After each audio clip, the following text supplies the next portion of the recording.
యజ్ఞం. యజ్ఞం దేనికి? లోకక్షేమానికి. కనుక లోకక్షేమం కలిగించడం కోసం అరణి నుంచి అగ్ని వలె దేవకీదేవి గర్భంలోంచి వచ్చిన కృష్ణ పరమాత్మకు నమస్కారం అన్నాడు. ఎంత అద్భుతమైన మాట చెప్పారు ఇక్కడ. అటువంటిప్పుడు సంభవం కాకేమిటి? అలాంటి సంభవుడు భావనుడు. సంభవో భావన. భావన అంటే భావయతి ఇతి భావన అంటే ఇచ్చువాడు అని అర్థం. ఇక్కడ భావయతి అంటే ఇచ్చువాడు, ఇది శాస్త్రార్థం. దీనికి మనకి బాదరాయణ బ్రహ్మసూత్రంలో ఫలమత ఉపపత్తే అని సూత్రం ఉంది.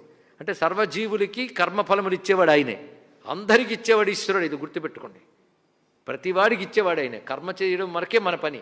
కర్మ ఫలప్రదాత ఈశ్వరుడు. అంతే కర్మ కిం ఫలం కర్మ తజ్జడం కర్తూరాజ్ఞయ ప్రాప్యతే ఫలం ఉపదేశాలలో రమణుల వారు చెప్పిన మాటకి ఇదే అర్థం. కానీ సృష్టిలో ప్రతివాడికి ఏది వచ్చిందన్నా ఈశ్వరుడు ఇస్తున్నాడు.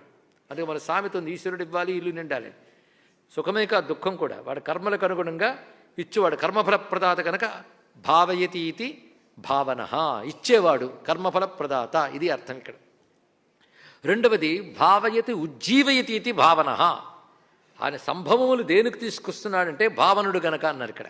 అంటే సర్వజగత్తును ఉజ్జీవింపజేసేవాడు, ధర్మాన్ని రక్షిస్తాడు, జగత్తును ఉద్ధరిస్తాడు. అంటే జగత్తునంతటిని ఉజ్జీవయతి అంటే మరింత ఉత్కృష్టంగా జీవింపజేస్తున్నాడు.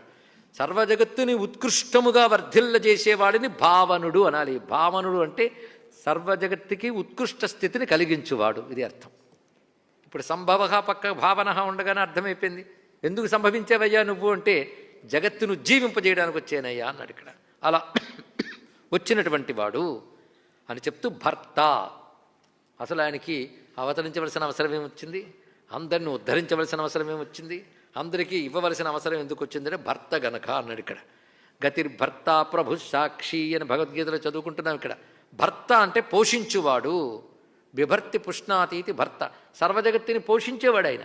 ఆ కర్తవ్యం ఉంది గనకనే జగతి గతికి దెబ్బ తగిలితే తనను తాను అవతరింపజేసుకుంటాడు. అందుకే సంభవో భావనో భర్త అన్నప్పుడు సంభవముల వలన భావనుడు అవుతాడు. ఎందుకు ఆ పని చేస్తున్నంటే భర్త గనక. అంతేకాదు ఆ సంభవములకి మరొక లక్షణం ఉంది అయ్యా అన్నాడు. ప్రభవ సంభవ ప్రభవ.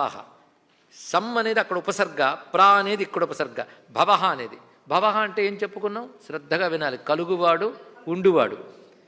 ఆయన సంభవ, సమీచీనం స్వేచ్ఛయా భవనం, అందుకు సంభవుడు. ప్రభవ అంటే ప్రకృష్టమైన పుట్టుక కలవాడు.